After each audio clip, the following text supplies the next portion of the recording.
Foxgloves are wild flowers, but we do sometimes grow them as a cultivated type in our gardens. When they're in full flower, they can look marvellous en masse. And I'm going to show you how to go about painting this very loose, unstructured painting of foxgloves.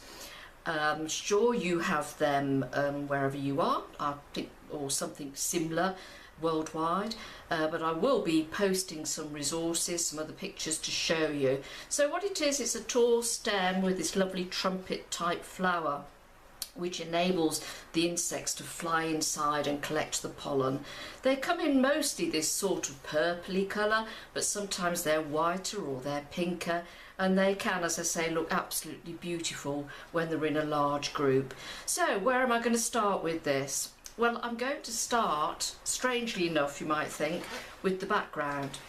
I'm using a large brush, number 10, something like that, and I'm going to start with get some wet on the paper, and I'm going to use cerulean to start. So let's just get some colour in, we can see what we're doing. My main foxglove is going to be off centre, unlike that one.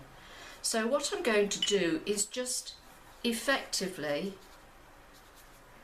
make an outline with the blue. Okay, so don't get too uptight about it. That's the sort of structure, a bit like a Christmas tree really, but if you think about it that way, it'll help you to see the form. And I'm just going to drop some blue in there. So this is going to be a very relaxed wet into wet painting.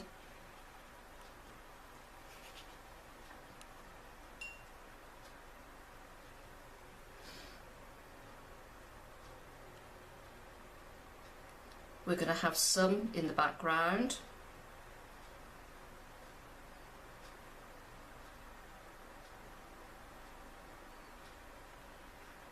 I don't want it to be too structured, I suppose, too precise. I want really the paint and the water to tell me where to make the marks. So let's just get some water on that just to soften those areas out.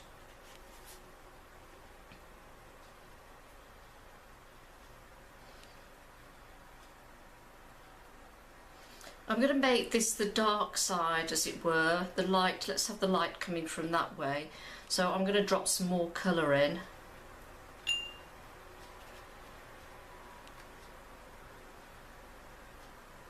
Woo! See how that runs. Just going to make a few shapes as I go. Let's drop a bit in there somewhere. And bring some colour down here, because when I come to doing the greens, I'm going to use a mixture of the cerulean and a yellow. So I might as well bring some of the blue down.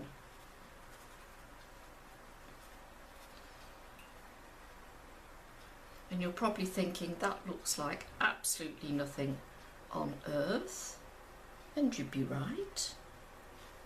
But don't worry about it. We want to work in a more intuitive and spontaneous way. We want to see what the paints and the water present to us. I've got an idea in my head, but I'm not going to slavishly follow anything. Now, I think I want more area there for perhaps some more foxglove. So I'm just going to lift some of that out. And lift a bit more out here. Okay? Remember, when you're painting, you can put on and take off. Let's just even that out.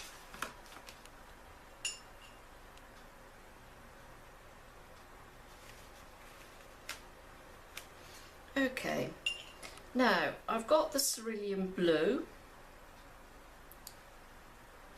and I'm going to take some cadmium yellow. Might as well mix it on the paper here so you can see what I'm doing. There we go. And while that's still wet, I'm just going to drop some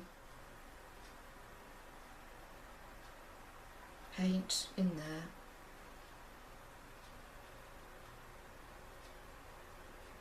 See what it tells me. Maybe there's some leaf structures or something like that.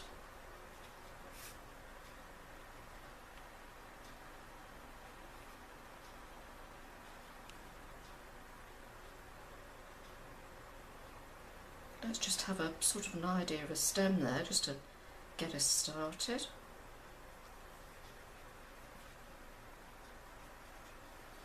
I'm quite happy just to let the paint make the marks. Don't want that too strong.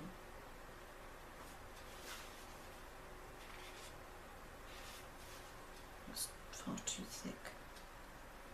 Just want the idea. See how easily that's lifted off. They can be quite forgiving.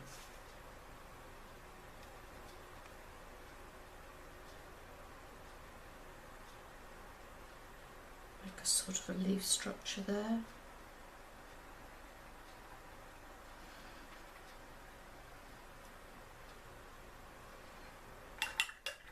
Now, I know the little buds that originally covered the flower are quite limey green, so I'm going to put a few of those in now just to give me a marker, and also because I want it to play about with the paint a bit if it wants to.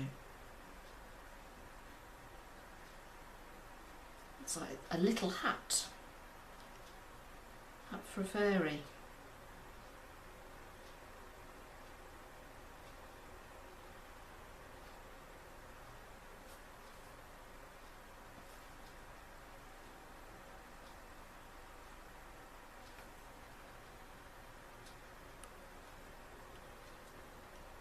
Just giving me an idea.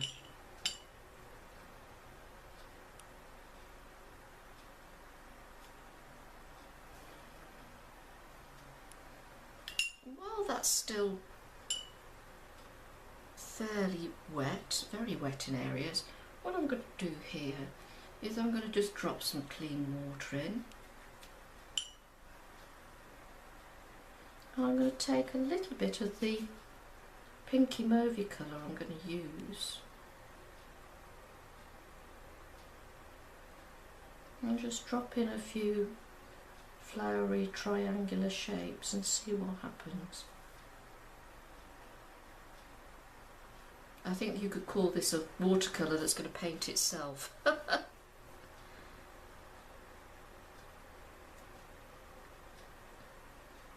Don't fret, don't worry if at some stage you're thinking, oh, this is looking such a mess. Yes, there will be stages like that, but it's okay, because at the end of the day it either works and you're happy with it, or it doesn't, and it doesn't matter. People put themselves under a lot of pressure when they're painting, and there's no need for it. It's supposed to be fun. I just love watching all those colours run around.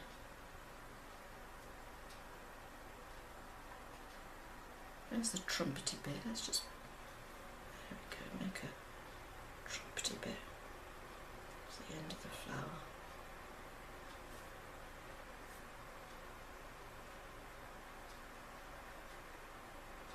Let's put a bit over here. As I say, some of them tend to be more white, more pink, all sorts. I'm just going to, oh, that's still wet, go in with some more of the blue to make the greeny areas.